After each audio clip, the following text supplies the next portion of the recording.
First of all, thank you both for speaking with me today. I mean, over the past few months, you've absolutely been in the eye of the storm. So I wonder, why have you agreed to this interview today? We have something important to share with Canadians. It's a message about the future of We Charity here in Canada.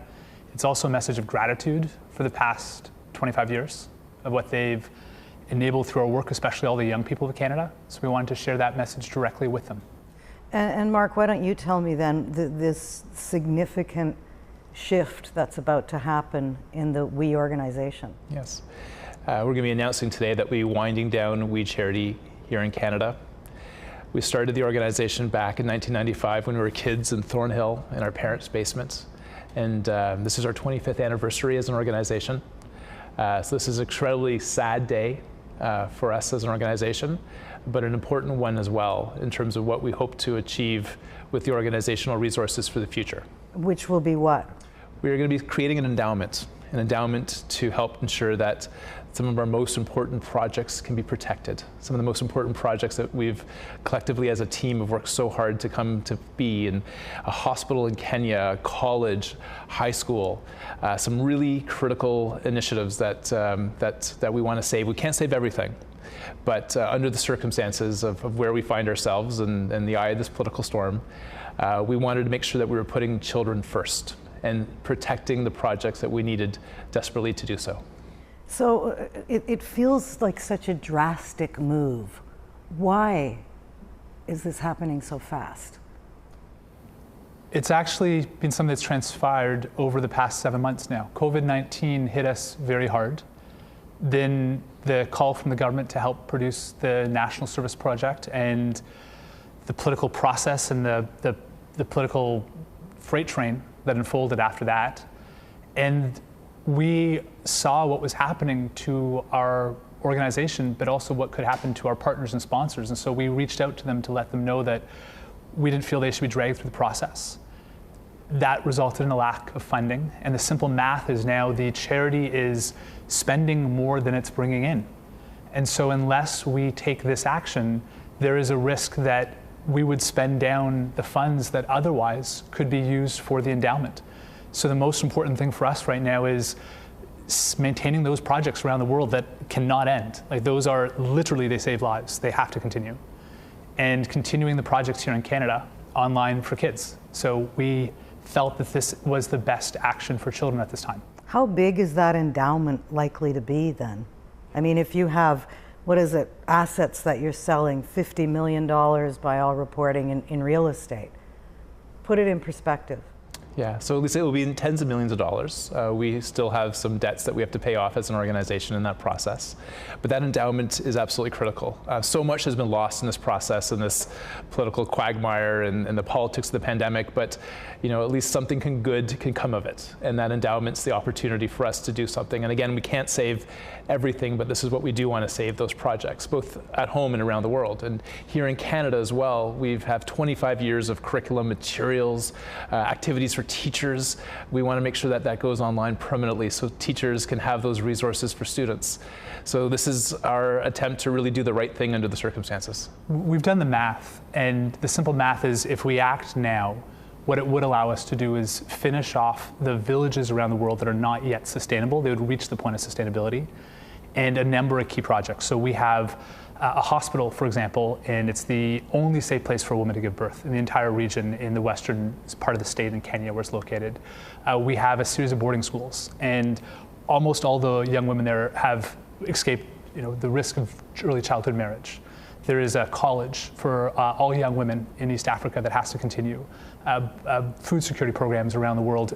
We've done the math, and we know that although nothing further can happen, so we had to stop a series of initiatives that would have been more hospitals, more schools. We can, by taking this action, establishing the endowment, we can protect those projects that have already been established over the past 25 years. For how long, though? For generations to come. So this endowment, you feel, will sustain those projects that are currently existing for decades. Correct. Yeah. But Canada is essentially done, except for the resources that already exist. So what will no longer continue in Canada is the We School program in the 7,000 schools that had the speaking tours or the youth service coordinators or the new curriculum that is being built. But what will continue is we're moving online all of our 25 years worth of service campaigns, all of the digital We Day videos, all of the youth mental health resources. That will continue online for teachers. And I have a lot of faith in the incredible teachers we've worked with over these past decades that they will keep these projects online. As tough as these months have been, we have just been inundated with hundreds of messages of teachers and students through these past months who love this work, and they will continue it in their own way in classrooms across Canada. But it breaks our heart. I mean, you were here at the Global Learning Centre having this conversation with you, and this is one of the assets that will be sold. This place is so special. We built it 3 years ago because of the generosity of a handful of high net worth donors. And we wish you could have seen it when it was at its prime, with students running in and having conversations, kind of like a science center for kids who want to change the world. It will be sold, unfortunately, but those resources will be used for good purposes. Are all of the buildings being sold? Yes. And go ahead. We originally had a plan on our 25th anniversary. It was going to be amazing. Yeah, it was supposed to be a free space for young people to create their own social enterprise or nonprofit. So we knew how hard it was when we set up the charity. So we wanted to make it easy for those young people. So that was the vision. Those we sold. Why are you maintaining the US presence though, but getting out of Canada? Yeah, we're still working through all that. And today is really just about making our decisions here in Canada. This is the hardest decision we've ever had to make in our lives. And we're just really taking one step at a time. And so today is just making that announcement here today. And we're just trying to figure out the path now moving forward. There will be people, though, who ask, you're essentially abandoning the country where it all started, but you're still maintaining that footprint in the United States. Yeah, the organization is a global organization, but this is really the backbone. Canada's the backbone of all that we do. This is our headquarters. This is where we work. This is how the organization develops. This is where our staff's located. But it won't be moving forward, you're saying? It won't be moving forward. So we're trying to figure out some big, larger decisions, of course, and much larger decisions of other pieces. But this is the decision that we needed to make today. But we're doing everything we can to maintain the programs to operate in Canada. So although many of the programs will come to an end, and that is the tragedy of this, the truth is, our Indigenous in-person leadership training will come to an end. Our teacher professional development on service will come to an end. Because the math doesn't allow it, there isn't the funding to sustain those programs.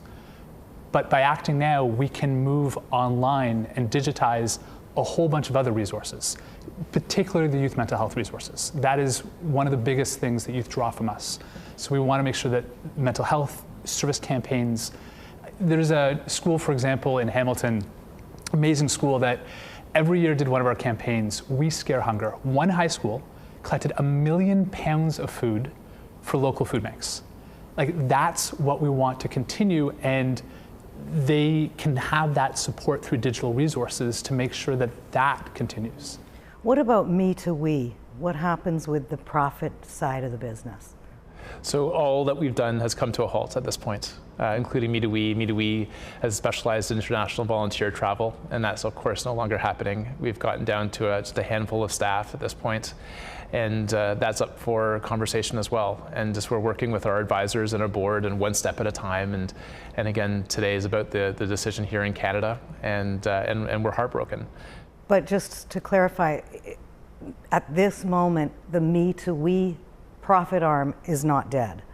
At this moment, we're not able to make any decisions yet, because the organization itself is just really taking that one step at a time approach. And we really feel that if we can get this decision right here in Canada, then we'll go on to the other pieces. But everything is really coming to an end in some major respects here today. But the Me to We was paused, where a lot of the global trips and travel occurred. For sure. Yes. But I'm just trying to really understand this. So the charity is essentially going under, except for what already exists, is what you're saying. But the Me to We side, you haven't decided yet.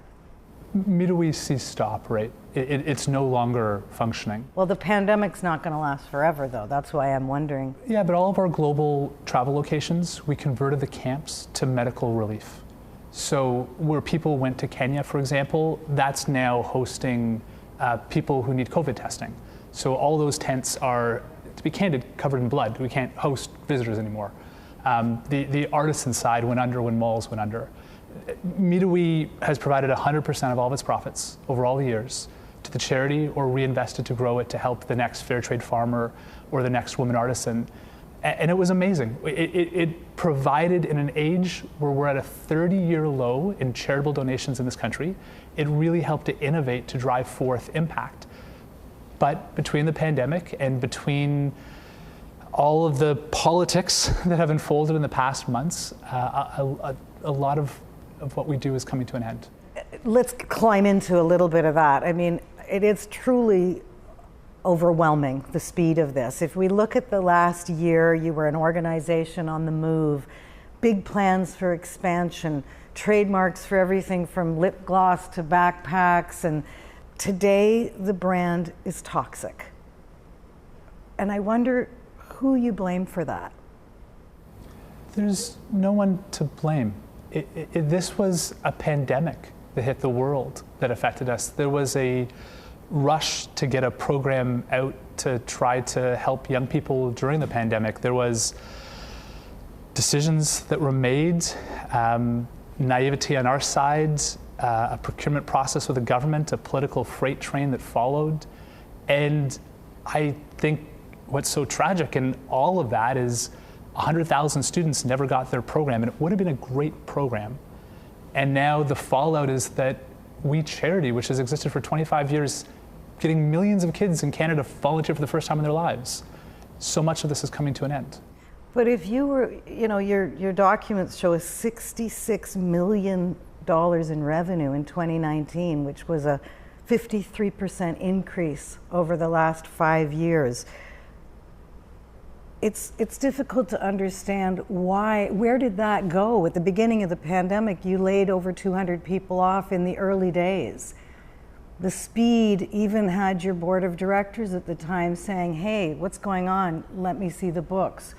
Why was your board of directors not allowed to see the books? I'm glad you asked that question. So when the pandemic hit us, like many charities and organizations, it hit us very hard. And because our live events, the We Days, couldn't happen, because our travel around the world, the global service trips couldn't happen, we felt that we needed to right-size the organization. And there was one member of the board, who was our former chair, who had a different opinion on that. And we had 14 conversations that month of March with our board. We had a full board meeting that took place. We had multi-scenario financial planning, and it was a disagreement over that one question of letting people go. And we felt that we had to prioritize the resources during COVID to our global projects. So when Michelle Douglas says there was a lack of financial transparency, we see it differently. Everything that was asked for was given to the board within the longest time frame was 11 days on multi-financial scenario planning. But the simple fact of the matter is the organization put the priority on our global projects and put resources to it. Michelle, just to give you some context, Michelle was with us for 14 years. So just by way of context, and the pandemic was a really difficult time. And we had to make some difficult choices. And in order to right-size the ship, we had to let some of our dear team members go during that process. But that being said, we made the decisions and we stand by those decisions. And we have an amazing board now that's helping us through this process. They're meeting with us literally weekly, including experts from politics to finance to education, and they continuously have done that process. I think a lot of the context especially has been lost in some of this. And I just wanted to just provide that for the record. well, I know that you've said, you feel that misinformation was too difficult to withstand in your press release. And I just wonder if you feel that some of that misinformation may have been in the way this has been handled, that there hasn't been information easily flowing. When you think of most charities really line by line explaining and outlining how donor dollars are spent. We acknowledge that what we do is complex in some people's eyes, and in our eyes, it's innovative. That people can see every line of donor dollars, it's all transparent, unqualified audits, so no problems ever raised for 20 years in the organization. And at the end of the day, we hope that people look at the impact, because that's the true proof that it works. 200,000 kids graduating from our schools, clean water medical for 1 million people, and a generation of youth who got involved in service. In a tough time for charities in the world, 30-year low percentage for charitable giving in Canada, this was one of the fastest growing and delivered impacts to millions of kids in the process. And you know, before the government agreement was even mentioned, and you say you were struggling despite the 66 million in revenue, and you reached out. Just to make context, it's just is we were doing fine, and then of course the pandemic hit, and we had to make some choices. And even at that point, we were doing fine until the politics because of the right over. sizing of the organization. Yeah. It took action like any group in Canada during the pandemic, but we made the difficult choices. And at that point, our multi-year partners were continuing, and tough choices, but it led us to be all right and stable as an organization to continue on. So one of the most hardest things we ever had to do is when we got into the middle of this political quagmire is we had to go to our sponsors proactively, and we had to do the right thing. And we actually suggested that they step aside. And that was from us.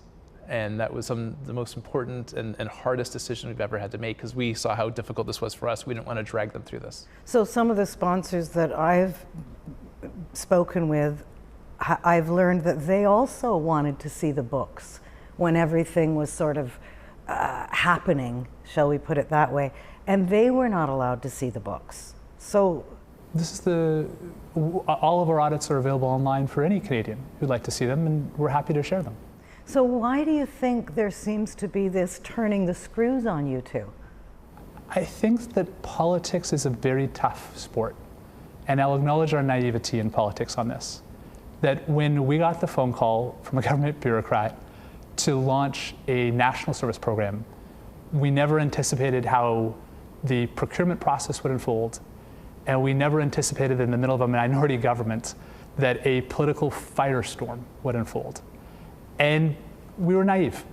We own that. We were very naive, but it was always with the best of intention to help children. You had actually reached out, though, through your own testimony to the government first to pitch this, what was it, social entrepreneurial project, correct? Yeah. So, you know, here's where things get confusing. Youth Minister Bardish Chagger testified that she never spoke to you guys about any kind of volunteer student grant on that April 17th phone call. But the documents released, which are heavily censored, they point to a flurry of phone calls over those few days with various government ministries, including the finance ministry. And April 22nd, Craig, I'm going to read it, quote, you emailed Minister Chagger, our team has also been hard at work to adapt to your suggestion of a second stream focused on a summer service opportunity.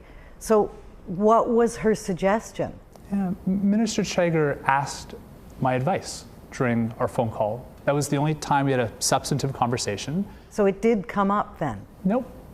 So during the conversation, she wanted to know more about our organization. She had recently spoken at We Day. She was interested in our work, and to be candid, we get calls from people around the world to learn more about our service model. We built one of the largest service models in the US nationally. We've done that for 7,000 schools in Canada, and we're happy to give advice on service generally. There was never a mention about a pandemic response or a mention about the Canada Student Service Grant. We talked about service generally and our work that we do with youth and how we can create programs. But to be very clear, the first person who ever introduced to me the Canada Student Service Grant was a government bureaucrat. It was on April 19th. Rachel Warnick called. She said that there was a policy that the government was trying to create. She also told me that she didn't think the bureaucrats could deliver it in time, in 5 weeks. That was the goal at the time. She didn't know any other organization that was large enough, and she asked, would we be willing to help? It was during a national pandemic. Friends, neighbors, colleagues, everyone was doing what they could to help different charities and causes, and we said yes. What was Bardish Chagger's suggestion then that you were referring to in the email? She asked, how could we deliver various service programs in a variety of ways? If you Ask me, it was just a general conversation. Where I actually learned about the Canada Student Service Grant was a call from Rachel Warnick. That's where I heard about it for the first time. And so you're saying that Minister Chagger didn't plant the idea, basically, of some kind of a pandemic rescue plan for volunteers, for students? I can't speak to what was going on in her mind, but in our conversation, she asked me about national service programs. We talked about what we built in the US in all 50 states, a national service program. We talked about our ability to deliver national service programs. That was it. When you got that call, though, from Rachel Warnick, that you know, you were struggling, that must have been like winning the lottery. Not at all. Actually, I didn't even want to do it at the first time. When Craig mentioned it to me, I said, can we take the summer off, because I like to be with my kids. It was something very different. When Rachel called, she is someone who has known the organization for many years. As a bureaucrat, she actually had been here. She'd come to this very space.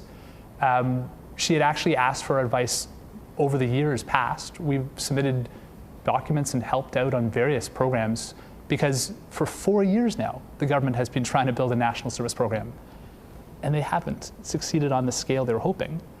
And so suddenly, in the middle of a pandemic, they wanted to ramp up from 0 to 100,000 students. She called and said that she was genuinely concerned and asked, and honestly, we had to think long and hard if we were willing to work incredibly hard, rally our team, turn ourselves upside down in the middle of a pandemic when people were stockpiling toilet paper, when people were afraid about touching mail. We were trying to think, how do you build a national service program for 100,000 students? And the reason we said yes is because for 25 years, we've helped students volunteer in this country. And during a pandemic, we thought it was our responsibility to help. You said, I think in testimony, it was a favor to Canadians. We wanted to do something for young people. That's it. Did you ever say to yourself, this favor for Canadians may actually also help the charity survive? How the organization was structured was, of course, we made those tough decisions, but it had nothing to do with that. It had to do with the fact that this was actually a contract based on something called eligible expenditures. So it was only this funds that was spent specifically on the program that we reimbursed. There was no opportunity for profit. Oh, and if I could just reiterate that, because I think some people are maybe as Canadians a little confused by that idea of why we would take this on. Because we're a charity. A charity doesn't need to make a profit doing something.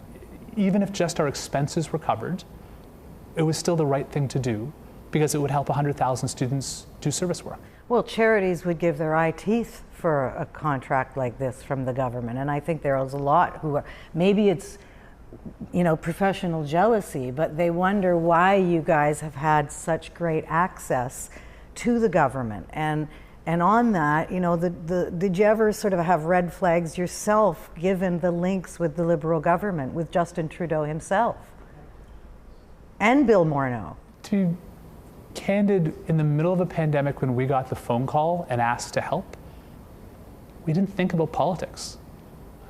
I realize you might think that's naive, but it was the middle of a pandemic. 100,000 students needed in a matter of weeks to get a national service program. That's all we were thinking of.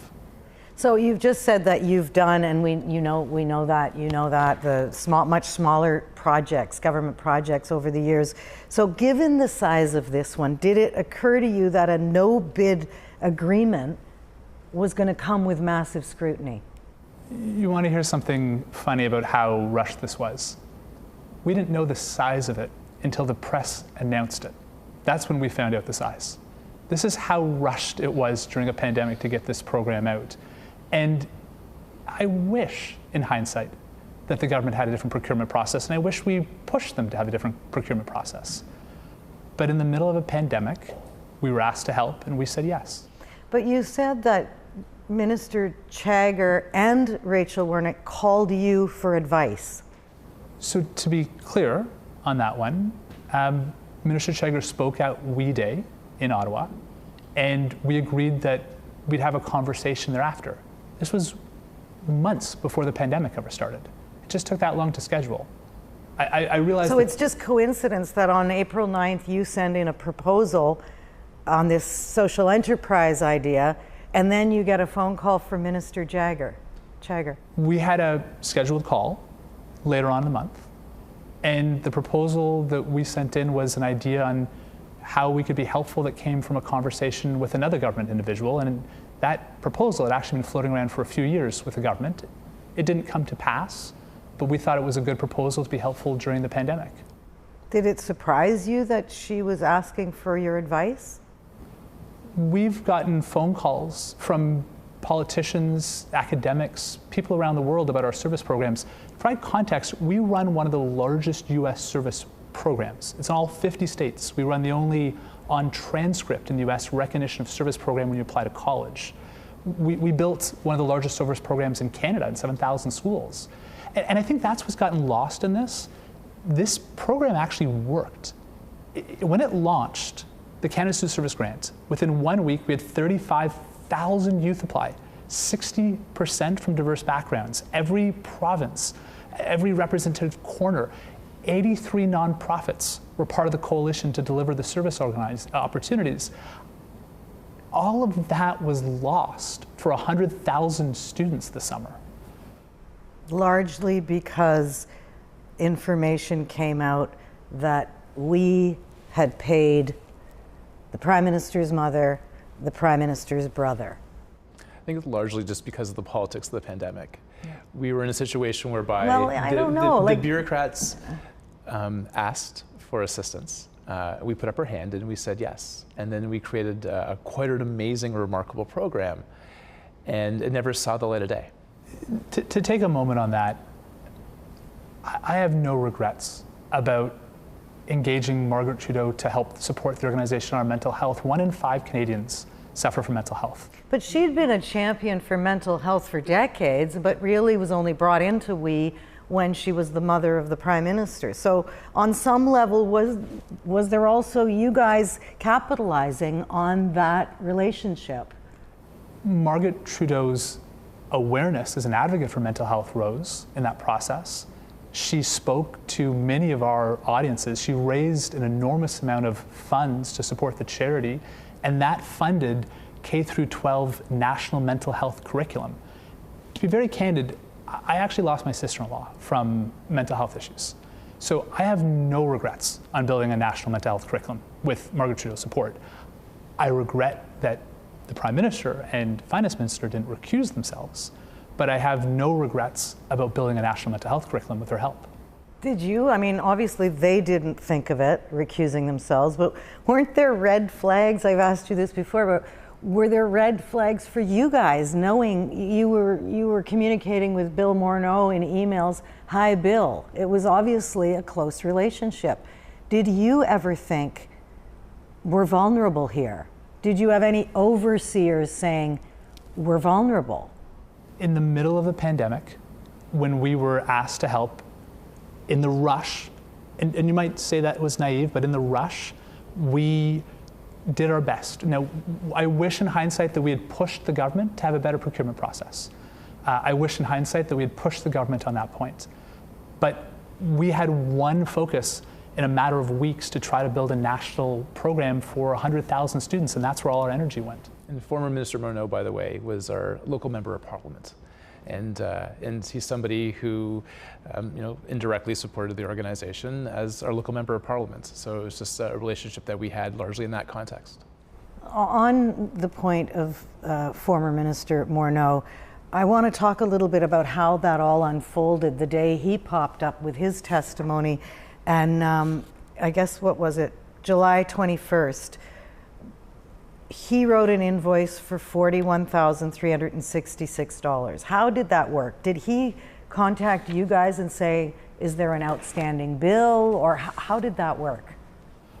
Over the years, we've invited many philanthropists to see our development projects, and that's what has funded a hospital and funded a group of secondary schools. And we invited Nancy McCain, as a noted philanthropist, to come see our work, which she did with her husband.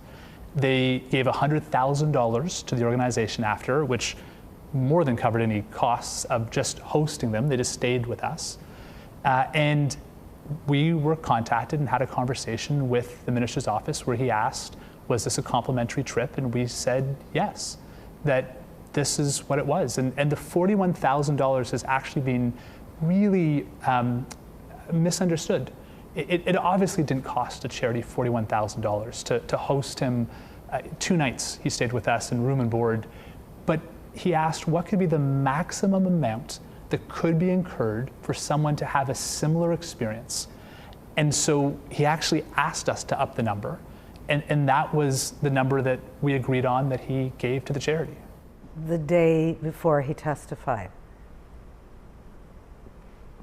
what was your reaction to that outreach with that question?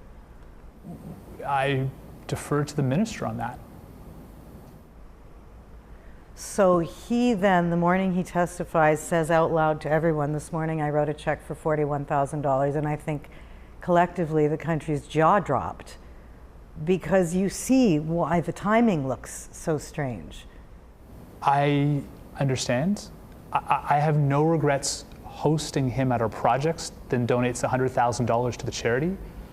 I wish he had recused himself on the decision on the Canada Service Grants, but I have no regrets hosting him for the good that funded schools and clean water projects for kids in Ecuador. And I want to get back a little bit to Margaret Trudeau, because and I agree with you, by the way, that this woman, it's terrible that she has been maligned in this for someone who has been such a champion for mental health. After that, though, a lot of people came forward, like Theo Fleury, saying, hey, I spoke and they told me they don't pay speakers, or Canadian performer Julie Black went even further. I think she said she felt pimped by you because she was not paid for her involvement. How do you square that? Over 138 We Days, we've had thousands of people on the We Day stage. And we don't have to pay speakers because I believe it's an honor to speak to young people. But at smaller other events, auxiliary events that we do fundraising at, or friendship events, cocktail parties, gatherings, people like Margaret Trudeau and Chris Hadfield and Chantal Petitclerc, we would give a reasonable honorarium, and they supported the charity, and in that process, they raised millions of dollars for the charity. So it depended on the size of the event, who got paid. When at the We Day stage, that's a gift to Canada, and that's volunteer work that I hope people feel the honor of speaking to 20,000 young people. When it came to smaller events that were more fundraising or friendship raising in relation, we felt it was appropriate to provide honorariums to individuals of a reasonable nature for the time that they spent to help support the cause. There is so much made of, the links between the Trudeau family. And I know that Justin Trudeau, who was a public speaker before he was even an MP and spoke for the We organization. How many direct phone calls would you say you've had with Justin Trudeau? We've never spoken to Justin Trudeau on the phone, ever. Don't have his email, don't know how to reach him. And I think that's a misconception. When you take a look at our organization, less than 1% of our budget comes from the federal government. We as an organization, maybe we're naive in our engagement with these individuals who are doing speaking and helping the cause, but fundamentally, why we did what we did was always to help children. And how do you believe this has gone so pear-shaped? I think that the pandemic hit. I think that the pandemic politics, I think that good intentions were rushed. I think that there was a minority government and a political freight train. And I think that unfortunately in all of this, people have lost sight of what is being lost. And 100,000 students lost an opportunity to volunteer over the summer. Nonprofits lost their help. And now millions of children will lose this organization. And the finance minister lost his job. Your reputation is damaged. And now today you're announcing the charity in Canada is essentially defunct. But we also have to remember what hasn't been lost, to be candid, that by the actions today, we have been able to ensure that projects around the world will continue through this endowment, a hospital for a safe place for women to give birth, a group of secondary schools to escape early childhood marriage. We've been able to ensure that education resources all get placed in a digital format and accessed. It is a terrible situation today. but we're fighting as hard as we can to maintain what we can for young people in Canada and around the world. And over the past 25 years, so much more has been accomplished. When we started, we were literally shoved into lockers, not metaphorically, literally. It was so uncool to make a difference. After We Days and celebrations, young people went from the least likely to volunteer in Canada to now one of the most likely demographics to volunteer in Canada. Millions of young people, they are discovered a cause that will never be lost. Do you think in a way it's that, the celebrities you became, the celebrities you attracted, that is the ultimate demise of this? So we know that a lot has been lost in the process. We've never considered ourselves celebrities. It's not about us. I mean that sincerely. It's about the kids. And that's why we always get up in the morning, and I've got 2 little girls at home, and that's why I get up in the morning. It's to create a better Canada, a better world for them. And a lot has been lost in this process, but in the last 25 years, so much has been gained. But so much has been lost in the last 25 days. Of Forget course. about 25 years, it's an avalanche. Of course. And I know that you've now paid back the $33 million in that initial investment, and yet the cost to we, you say, is $5 million, and that you've elected to waive your right to repayment on that. How could any charity even think about eating $5 million? We charity incurred $5 million, as you say, of expenses. On what? In 9 days, in such a short time? In the weeks of building, hiring over 400 staff and building the program, but we wanted to waive the repayment of that because we wanted to ensure that Canada didn't bear a burden on this entire experience. But to your point, I'd like to issue a challenge to the Prime Minister. So we didn't have to waive that $5 million in expenses. So that's an extra $5 million the government has. I hope the Prime Minister gives that $5 million directly to the students who signed up for the program and who never got their scholarship this fall. But, okay, that's an interesting challenge to the Prime Minister, but to your charity, today you are making a huge announcement, and a week ago you announced you're eating $5 million. It doesn't make sense. But it's the right thing to do. And I understand but that some if they people... were legitimate expenses, why is it the right thing to do when the contract was canceled on July the 3rd? We had been working on the project for weeks in advance, and we did that at our risk. We were asked by Rachel Warnick if we could make sure that we were ready, potentially even initially, for 5 weeks of a launch period from the time she called us, from the time she gave us in terms of that initial deadline. We turned our organization literally upside down. We wanted to do everything possible to help these young people. And we brought on hundreds of staff and did everything we could and contacted organizations and created the coalition, and it was all ready to go. It was all ready to work. And in that, we, of course, incurred a lot of expenses, but we did it at our own risk, and we knew that. And at that point, we realized that it was our collective responsibility as an organization, and we also didn't want people to realize or think that the organization was trying to profit from this. So that $5 million opportunity now to the Prime Minister is, can he pay that forward to the students? Was there some kind of document you signed that said we will incur any costs to the tune of $5 million for a charity? That's pretty overwhelming. The whole situation is overwhelming. This whole situation, every single day for the last 7 weeks, we've gotten up and we've been overwhelmed and trying to do the right thing. But here's the opportunity as well with that $5 million, is that something could be good of that. So we could move forward, we could help students. And that was the objective back in, when Rachel first called Craig and asked for the help, and we put up our hand and said yes. And you know, the politics of the pandemic have taken over, but at least something good can come from this. And as a result, though, of the failed project, as we've been discussing, so many questions have emerged about the organization. You even called it, I think, a labyrinth in your testimony. And you know, I want to start with real estate. By your reporting, there's like 40 to 50 million in Toronto real estate. Why are so many of those transactions under numbered companies in your mother-in-law's name, your brother-in-law's name? That's confusing. Yeah, I appreciate that question, because what people did was they took, unfortunately, a good thing and it got misrepresented. Our parents are retired school teachers, but they fixed up houses their entire life. with their own hands, and they bought and sold over 20 houses. And to support the charity, they bought our first office. They bought a building, a 3-story building, and they gave it rent-free for over a decade. In fact, an independent assessment involving a judge said it would have been over $5 million of rent they could have made if they had just pocketed it. And that's how they supported the charity. And in the politics of our time and in a political freight train, that was put in a negative light. And that's I'm a not shame. talking about, that's a well-told story, and I've read that, and it's beautiful, actually, that your parents did help you for so long to create this empire, so to speak. But it's the sort of trading hands and numbered companies, other family members. I think you're perhaps confusing some of the real estate that my parents have done individually to the organization.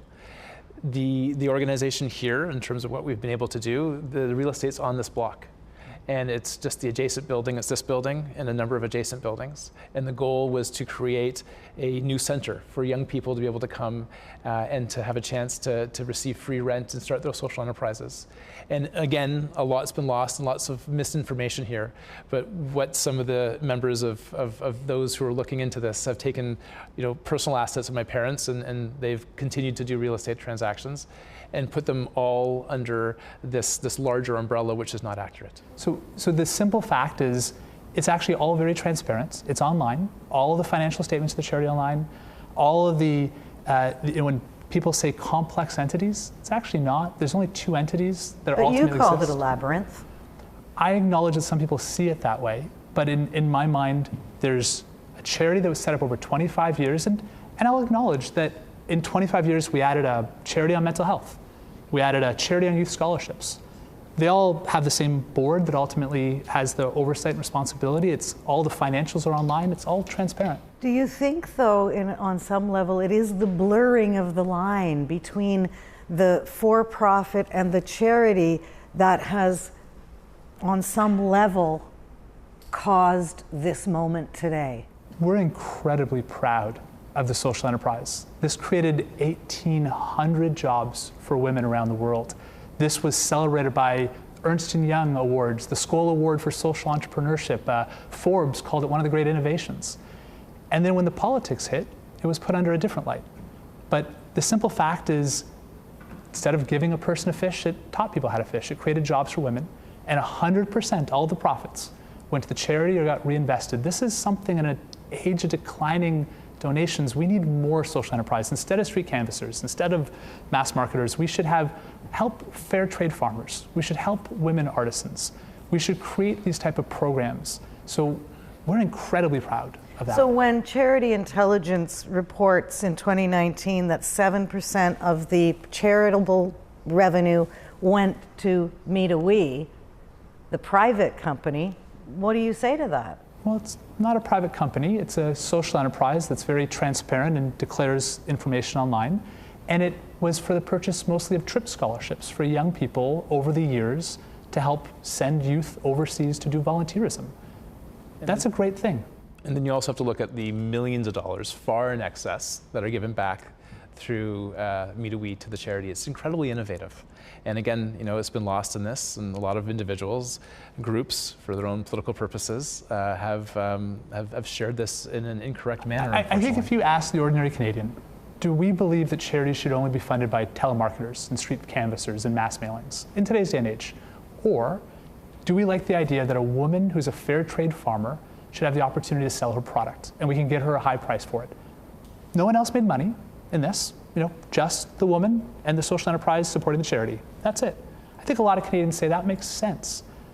That's But those in. rules are in place to protect against any kind of abuse. The reasons it's more challenging in this country to do that kind of thing, which may be why there's scrutiny. I actually think it's unfortunate that in most countries in the world, a social enterprise can exist. Let me clarify that. In most European countries and in many developed countries around the world, social enterprises exist. And here in Canada, there's a very a rule that means you can never have something that is like Grameen Bank. It won the Nobel Peace Prize for microcredit. That never could have been born in Canada. We need to recognize as Canadians that there's a crisis going on in this country, that we're at a 30-year low in the percentage of Canadians giving to charity. And we can innovate to help support that. And here's the simple fact, it worked. It sent thousands of children to school, empowered women in the process, and we would do it all over again. Our board believes in it, our supporters believe in it, and millions of Canadians who supported us believe in it. This has also generated, though, a crisis for your organization, or we wouldn't be here today. I think the politics has generated a So crisis. you for our blame organization. politics. You blame the I asked you earlier, who do you blame? Oh, and as I'd say the same answer, that COVID-19, that politics of a rushed program, that political freight train that followed, there's no one person to blame. It was a series of events that was a political perfect firestorm that brought us here today. Do you take responsibility? Of course, acknowledging that we were incredibly naive on the politics of this. And I wish that we had, when the call came from the government, we had pressed them to have a better procurement system. Did they know you were struggling when they reached out? Did you tell them, you know, we've laid off 200 people? Yeah, we put that into an email, and it was all declared, our staff and our numbers and our systems. And Lisa, I really want to stress, we really were not struggling at that point. We had to make some important decisions because of the pandemic, but we did them quickly and we right-sized the organization. But you weren't struggling, but you laid 200 people off pretty quick. We weren't going to be able to do global events anymore, like We Days. You know, the travel, of course, came to an end. We just had to make smart business decisions like any other small or mid-sized business owner or charity in the organization in the country. And we did so. What do you make then of the fact that also over the last few months, it must feel like the pylon, I'm sure, but that 150 former employees have written this open letter calling out alleged abuse in leadership? I mean, how do you square that with an organization that was about empowerment? And then there's all of these testimonials criticizing we. We've had 2,500 employees involved in the organization. And we can and we should be better on the issue those employees spoke about, which is specifically Black Lives Matter. I agree. Every charity, including us, has to do more on Black Lives Matter. We have to create a more inclusive workforce, and we're committed to that. The majority of our board of directors are people of color. The executive director is a woman of color. The second most senior leadership individual is a person of color, but that means we still can do more. It's not enough to not be racist. We have to be anti-racist. And in today's day and age, we are deeply committed to that. Here's one of the most amazing things. We have over 100 team members that have been with the organization for over 10 years. This is just an incredible place with incredible people, and they've worked incredibly hard. And unfortunately, a lot of them will no longer be with the organization. And I think a lot of it's just been lost. And I understand, you know, the comments, and they're fair. But that being said, you know, so much good has been done by the organization. So much is goodbye to the team members. So much is goodbye to the young people. And that's what's getting lost in the conversation. And that's what's getting lost in the politics. And I know that, you know, you've taken a huge hit. Storms die down, though, and then you can sort of assess the damage. What happens to both of you after this? Where do you go? Well, We Charity today, we announced will be winding down its operations in Canada. The board of directors has asked both of us to help in that wind down with our executive director and the leadership team. And after that, We Charity Canada will no longer exist, and ourselves will no longer be involved. And what's the timeline on that? It's actually going to take some months. It's actually quite complicated to wind down an organization of this nature. We have a lot of work ahead of us. We'll be doing this, you know, it's going to be the most hardest job we've ever will have done. And you wake up in the morning and you don't want to do it, but it's the right thing to do. So spell it out for me. The organization you founded 25 years ago, you will be walking away. We Charity Canada will cease to operate. The assets of the charity, including this amazing Global Learning Center, will be sold to fund an endowment. And that endowment won't be able to save all the projects, but the most important ones, those critical ones that are literally life-saving around the world, will continue. And will keep online the resources for a generation of young people here around service. And what is your future? You must have looked forward. I'm looking forward to being a dad. We've been working really hard for many, many years. I've got 2 little girls at home, one who's 9 and one who's just turned 6. And looks forward to spending a little bit more time with them. And Craig? It's been 25 years of my life. Started when I was 12. 2/3 of my life, in fact, more than that. We've been so focused on the charity that we actually even haven't had a conversation about what's next. Right now, we have to take care of the staff here. We've got to take care of the charity. Have you told the Prime Minister you're folding? We haven't spoken to the Prime Minister since back in years.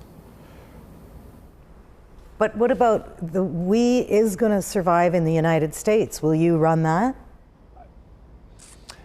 We haven't made any determining decisions on this yet. We're literally just here focused on Canada. This has been 7 weeks of just a whirlwind, if you could imagine. How do you sum it up?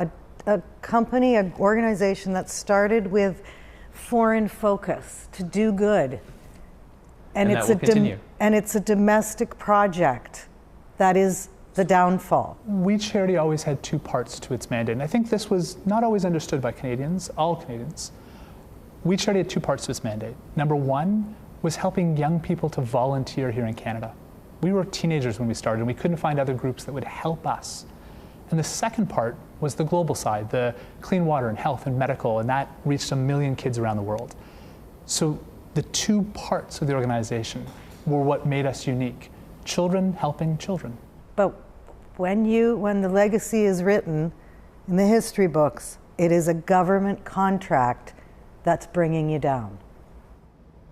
The politics of the pandemic with a government contract that took a life of its own.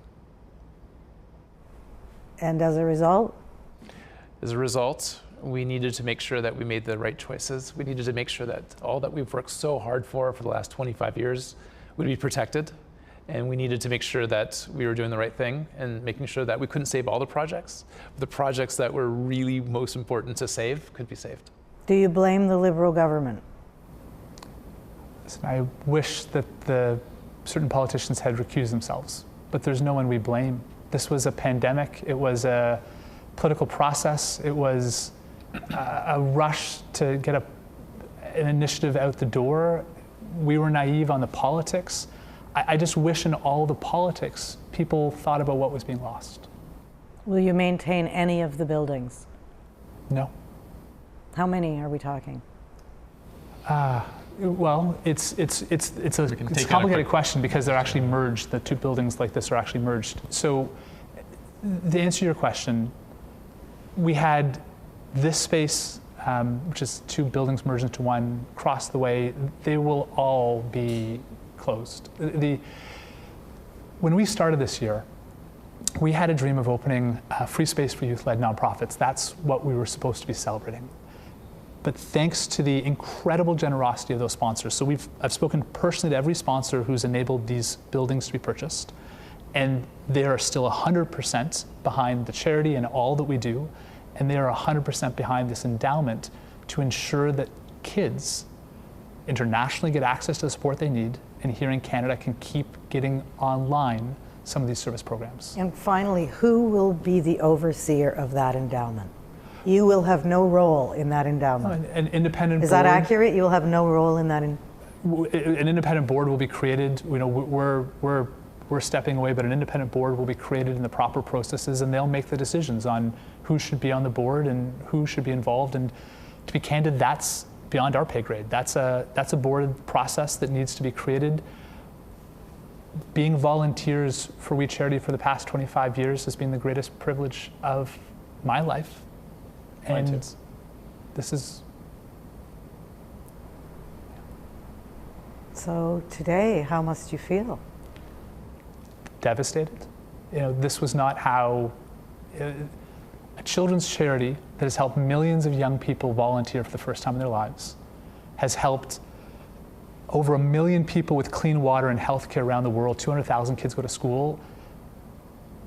It's devastating what's ending. But also at the same time, you know, I get a chance to think back to things like the We College, that we can continue. And to imagine this, just this time last year was at the opening of the We College in Kenya. It's 100% young women, everyone on full scholarship. Those women started in our primary schools 20 years ago in Kenya and went all the way through primary and our boarding secondary schools and all the way through college. And that's what we have to continue no matter what, to support them in that process. Final question. Had there never been that phone call, that communication, that agreement, would we have survived? Of course, we would be here and it would be a very different conversation. It would be a very different conversation planning our 25th anniversary of what could have been. All the additional schools, all the additional water projects, and a new hospital, all the additional programs, especially as young people go back to school in a pandemic and how we could support them. Yes, this would be a totally different situation. But if you ask us if we had the opportunity to answer that phone call again, I would say yes, we would. Yeah. And as crazy as that is, during a pandemic, when an opportunity to help 100,000 young people in this country, an opportunity to put up your hand, I'd do it all over again. Aren't you angry? Of course. You're clearly upset. Of course. Who are you angry at? Not angry at anything, I'm angry at the situation. 25 years of incredible passion, incredible impact, the opportunity to change lives, an amazing team who've been there throughout that process. And then politics took over. And yes, of course, we were naive in the process, but this is not how it should be. And so much was lost in Ottawa as the governments and the opposition parties have their say. I think we've forgotten all about the kids. Any final word, Craig?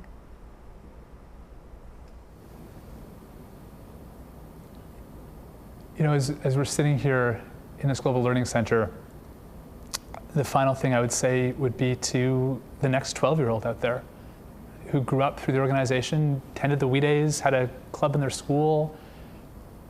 This is something that I hope they will in their own way carry further than we ever could imagine. Their own vision of how they want to volunteer and make Canada better. And I know they'll carry it, and we're going to pass that baton to them, and they'll carry it farther than we ever could imagine. Well, you're both young men, so we will watch with great interest where you will emerge and continue this. So I thank you both for talking with me today.